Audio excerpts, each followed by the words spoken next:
बिस्मिल्लाहिर्रहमानिर्रहीम। अस्सलामुअलैकुम। आप देख रहे हैं डीडीपी एनालिटिका।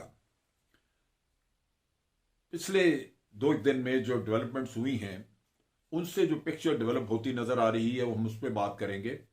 और वो डेवलपमेंट्स ये हैं कि एक तरफ मोहम्मद अली दुरानी साहब जाके मिले और बिलावल भी मिले जाके शहबाज शरीफ साहब से, और ये मज़ाकरात की कहानी चल निकली कि जी मज़ाकरात शुरू हो रहे हैं मुख्तलिफ अफ्रीकैन के दरमियान। फिर आप देखिए कि मौलाना शहरानी ने वहाँ पे प्रेस कॉन्फ्रेंस की कोयटा में, और उन्होंने मौलाना फजल रहमान को सिलेक्टेड और झूठा करार दे दिया, जिसके नतीजे में मौलाना गफूर हैदरी साहब ने एक प्रेस कॉन्फ्रेंस करके तो उन 4 हजरात को जो कि मौलाना शहरानी के साथ बाकी के 3 मौजूद हैं उनको पार्टी से निकाल के बाहर किया। इस असना में एक और जो डेवलपमेंट हुई वो ये कि नैब ने मौलाना फजल रहमान को हाजिर होने के लिए कहा, और इसकी बुनियाद के ऊपर गफूर हैदरी साहब ने एक प्रेस कॉन्फ्रेंस में यही पढ़ा, एक अपना लिखा हुआ कॉलम सा या कह लीजिए कि एक तहरीर, और उसमें उन्होंने ये कहा कि जनाब हम जीएचक्यू के बाहर धरना करेंगे। अब ये चीजें चल रही थी कि एक और किस्सा हुआ कि आज मौलाना ने ऐलान किया, पहले तो ये कि जनाब हम मज़ाकरात कर सकते, पीएमएलएन ने भी और मौलाना ने, कि हम किसी किस्म के मज़ाकरात नहीं करेंगे। मरीम नवाज ने जाके तकरीर की और उन्होंने कहा कि जनाब अब तो मज़ाकरात का सवाल ही पैदा नहीं होता, लॉन्ग मार्च की भी ज़रूरत नहीं पड़ेगी और इमरान खान घर जाएंगे। फिर आप देखिए कि एमक्यूएम ने भी एक तमाशा खड़ा किया हुआ है, क्योंकि वो हुकूमत का हिस्सा है तो ब्लैकमेल करना उनके लिए भी बड़ा ज़रूरी है, क्योंकि 7 वोट हैं उनके और वो 6-7 वोट से ही हुकूमत खड़ी है। इसके साथ साथ आप देखिए कि मौलाना ने आज ये ऐलान किया, मौलाना फजल रहमान ने, कि वो लाड़काना नहीं जाएंगे।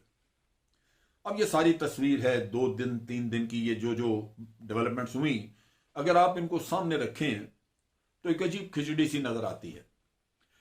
पहली बात जो जहन में रखनी चाहिए कि सारे खेल में कहीं भी ना तो कोरोना से तबाही का कोई जिक्र है कि उस पर किसी को मलाल हो, और ना ही इसमें किसी को मुल्क का ख्याल है कि बाहर से खतरात हैं, अंदरूनी मसला है कि आपकी कोरोना की वजह से इकोनॉमी पे बहुत बुरा असर पड़ रहा है। वो चीजें नहीं है, एक नफ्सा नफ्सी का आलम है।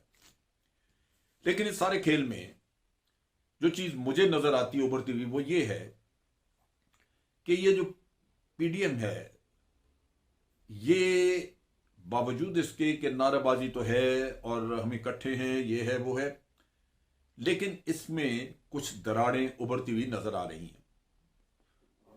पीपल्स पार्टी लाजमन उसकी स्टेक्स है, सिंध में उनके पास गवर्नमेंट है, इस्तीफे दे दें किस लिए, उनका क्या, और वो बड़े बरमला कह रहे हैं कि हम हर इलेक्शन में हिस्सा लेंगे, जबकि बाकी जमातें यानी पीएमएलएन और मौलाना फरमा रहे हैं कि हम 2 जनवरी को जो इजलास होगा या 2 जनवरी को लीडर्स बैठेंगे और वो फैसला करेंगे कि इलेक्शन में हिस्सा लेना है या नहीं। मैं समझता हूँ पीपल्स पार्टी का हमेशा से ये स्टांस रहा है, और ये एक दानिशमंदाना स्टांस है कि आप कभी भी अपने मुखालफिन के लिए मैदान खाली नहीं छोड़ते। अगर वो खाली छोड़ दें फिर वो मैदान में वो हावी रहेंगे, लिहाजा वो मुकाबले पे आना चाहते हैं, जबकि दूसरे तजब्जब का शिकार हैं। सो एक फ़र्क की ये भी वजह नज़र आ रही है कि एक तरफ आप तहस नहस करना चाहते हैं, दूसरी तरफ इलेक्शन लड़ने के लिए भी तैयारी, और एक पार्टी तो बिल्कुल खुल के कह रही है।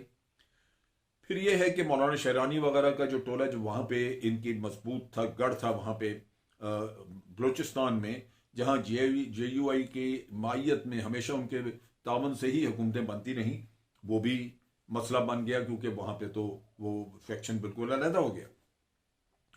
और जब मौलाना ने अभी लाड़काना जाने से इनकार किया तो ये भी एक वाज़ेह चीज़ आ गई कि पीपल्स पार्टी के साथ भी मौलाना के कोई मामलात बहुत अच्छे नहीं हैं।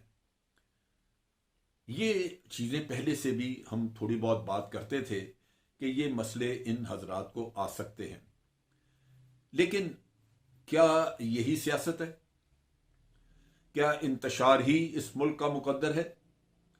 क्या यही इखलाक का मयार है कि जब इलेक्शन हो तो कोई ना कोई हारने वाले खड़े हो जाएं और वो कहें कि जनाब ये इलेक्शन जो है ये धांधली है, और फिर कोई हुकूमत चल ना सके?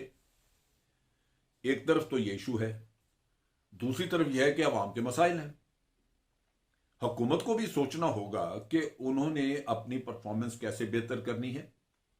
क्या हुकूमत चलाने के लिए आपको मुतनाज़ा लोगों को मशीर बनाना चाहिए?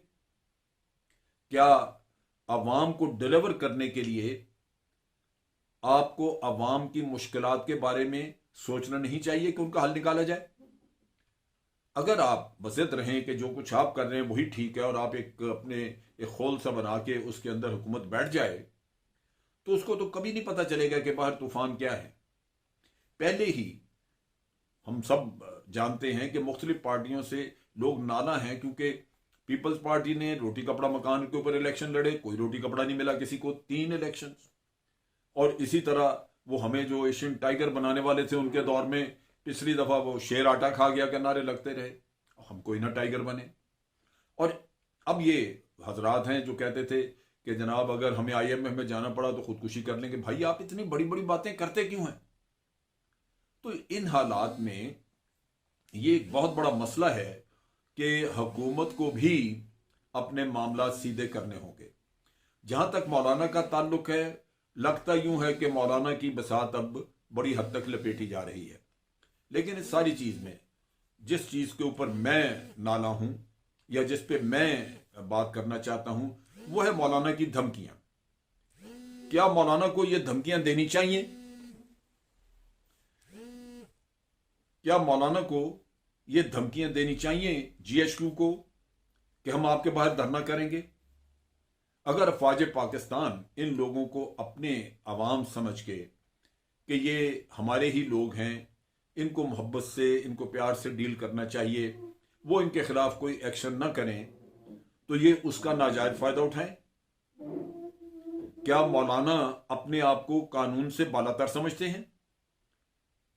क्या पाकिस्तान हुकूमत पाकिस्तान का ये हक नहीं है कि अगर किसी शख्स के पास असासे हैं जो कि उसकी जो आमदन उसकी सामने नजर आती है उससे ज्यादा है, तो जरूरी नहीं कि उसने चोरी चकारी की हो, लेकिन उसको अदारे को सेटिस्फाई करना उसकी जिम्मेदारी है। लेकिन यहां एक उल्टी गंगा है। आपसे पूछे, मुझसे कोई पूछ ले, हमें तो जाके सबको जाके एक फर्ज के तौर पे हुकाम को अदारे को सेटिस्फाई करना होगा। लेकिन मौलाना आपको धरने की इसलिए कि उनके मदरसे उनके पास हैं, तलबा है मदरसों के जिनको वो इस्तेमाल कर सकते हैं। ये वो चीज है जो हुकूमतों को सोचनी होगी। ये किसी एक हुकूमत का मसला नहीं है, PTI का मसला नहीं है, ये PMLN का नहीं, ये पीपल्स पार्टी का नहीं, ये सबका है। इन हजरात को सोचना चाहिए कि क्या वो मदरसों के हाथों गुलाम बने रहेंगे, जब भी मौलाना चाहे उनको ब्लैकमेल कर लें। ये मैं समझता हूं मौलाना को भी सोचना चाहिए कि उनको एक जिम्मेदाराना रवैया इख्तियार करना चाहिए। अनारकी, डिनायल, बगावत, ये चीजें चलती नहीं है, ये मुनासिब नहीं है। और कल को अगर PMLN की गवर्नमेंट हो तो या तो वो करप्शन के साथ मिलके खुद भी शामिल हो जाए तो मौलाना से भी ना पूछे।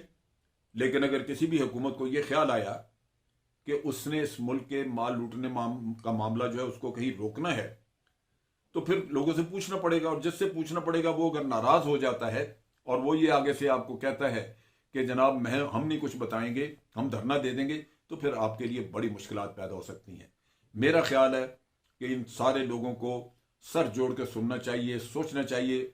अगर ये नहीं सोचते तो फिर अवाम का फर्ज है कि इनके गिरबानों तक हाथ जाएं, इनको पूछें कि ये मुल्क है या आपने इसको अखाड़ा बना के रखा हुआ अपने दंगल लड़ने के लिए। ये काबिल मजम्मत चीजें हैं और इसकी मजम्मत भरपूर तरीके से होनी चाहिए। आज के लिए इतना ही। अफवाज पाकिस्तान जिंदाबाद, पाकिस्तान पाइंदाबाद।